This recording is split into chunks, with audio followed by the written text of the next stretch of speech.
Hi everyone, and welcome to another episode of Basically Watches. Now today I've got another exciting review in store for you, and that is the Citizen Promaster reference 9Y008519E. I bought this watch from another watch collector with the pure intention of doing a comparison review against the Seiko Street Fighter Ryu model that I reviewed recently. I'll post a link to that particular video somewhere here, so please do feel free to check that out. I bought this watch, like I said, just to do a comparison review, and I was going to flip it, but I'm so impressed with the quality of this watch that I might actually end up keeping it. Now before we jump into the review of this watch, if this is our first time meeting, my name is Oswin and welcome to the channel. I created this channel to share my love and passion for watches. I've been collecting watches since I was a teenager and absolutely love the hobby. And the goal of this channel is to try and create a highly engaged community of watch enthusiasts where we can share our love and passion for watches and particularly focus on affordable yet high quality timepieces. So if this is something that resonates with you, please do consider subscribing to the channel. Now without further ado, let's look at the review of the Citizen Promaster reference NY008519E.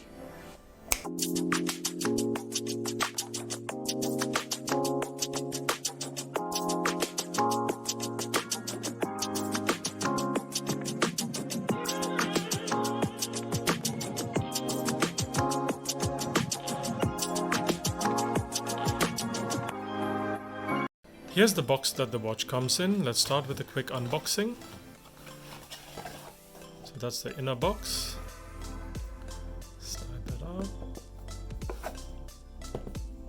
And that's what the watch looks like. Let's quickly take that out. Yeah, it's got the usual instruction manual and the warranty card. Just put that aside, and that's what the watch itself looks like. Take off the swing tag as well.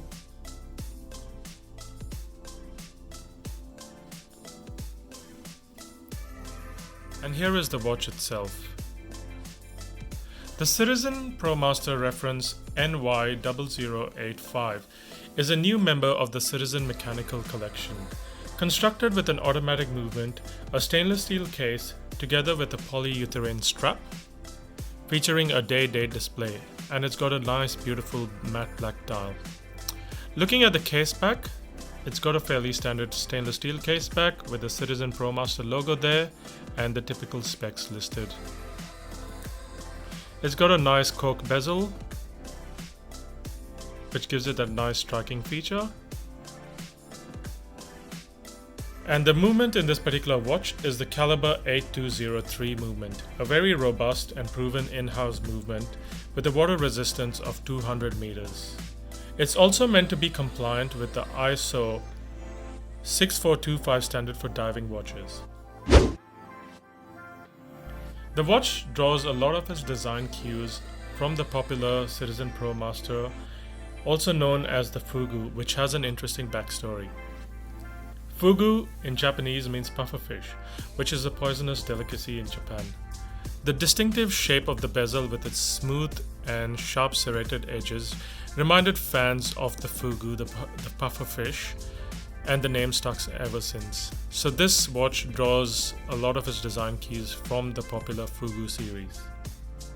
Another notable mention is the original Promaster reference NY004 series was selected for use by the Italian Navy, and the affordable price point of the Promaster series made these watches accessible and popular in the general public.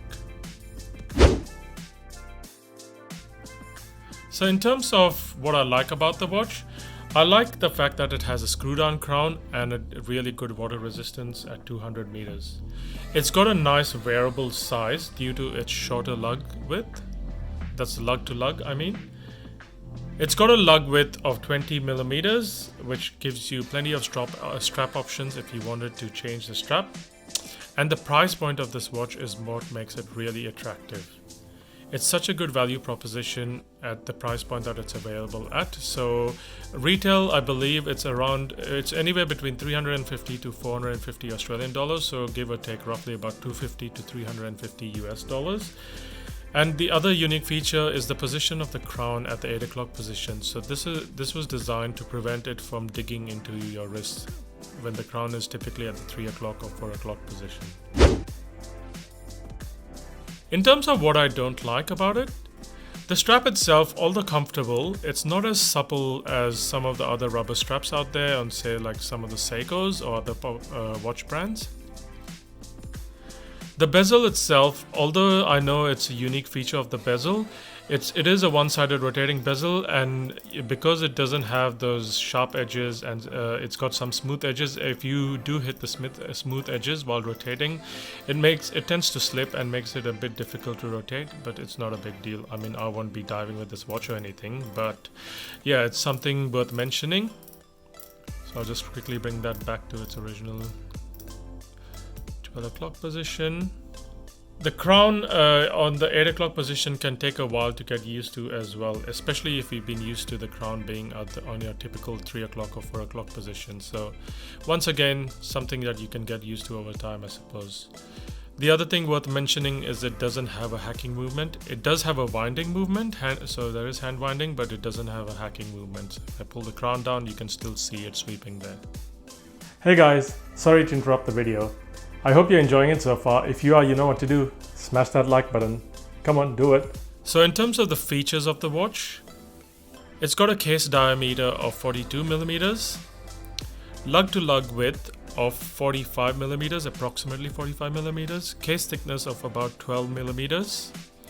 It's got a strap lug width that I mentioned of 20 millimeters, water resistance at 200 millimeters. It's got a day date function. So let me just pull that out. As you can see, it's got a day date function there. The hour hands, the hour markers and the minute hands are all loomed. I will do a loom shot to show you what that looks like.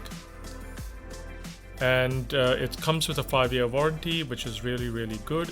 The glass itself is made out of mineral glass. It's got a tank buckle, and I mentioned it's got a polyurethane strap. The strap itself also has these diver reference tables, so if you're a diver, I suppose that is a very handy feature to have as well. So let's do a quick wrist preview to see what that looks like on the wrist. So let me just quickly check that on.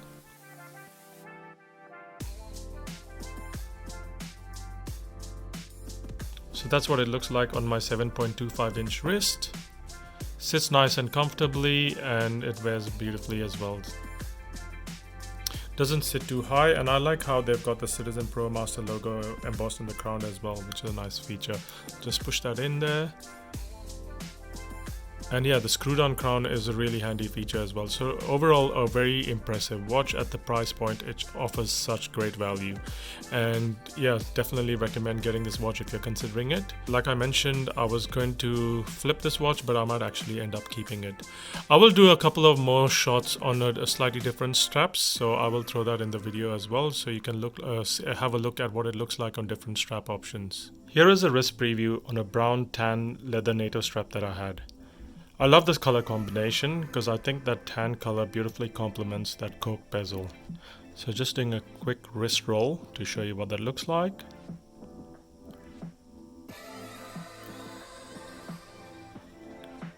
The NATO strap does add to the height a bit, but I think it still works quite well.